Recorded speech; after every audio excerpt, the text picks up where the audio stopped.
Welcome to our channel. Today we how to connect Airtable with Make.com for AI content generation. Beginner guide step by step clearly. To connect Airtable with Make.com for AI content generation, first, ensure you have account. Log in to your Airtable account. Create a new base in Airtable, or select an existing base to work with. Open the base and set up a table to store your content. Add relevant fields to your table, such as title, content, and status. Now, log into your Make.com account. Create a new scenario to begin the automation process.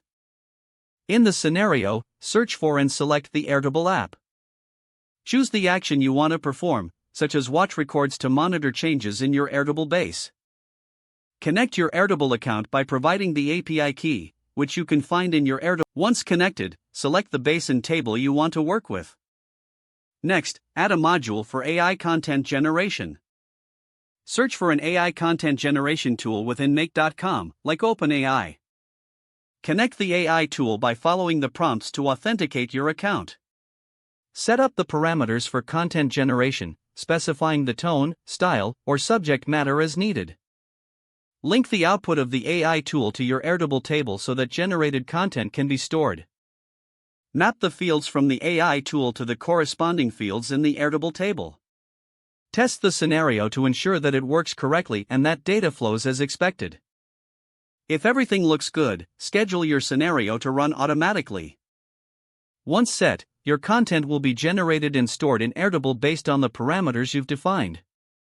Monitor the automation occasionally to ensure it runs smoothly and make adjustments as necessary.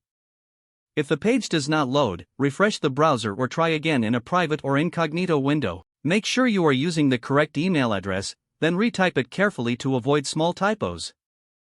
If your password is not accepted, use the reset option and create a new strong password you can remember.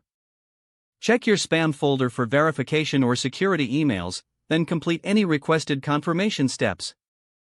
Enable two-factor authentication if available to improve account security and reduce unauthorized access risk. After signing in, review your profile details so your contact information and settings are accurate and current. If you see an error message, note it down and try again after restarting your device and internet connection. Don't forget to like this video and subscribe to our channel for more step-by-step tech guides.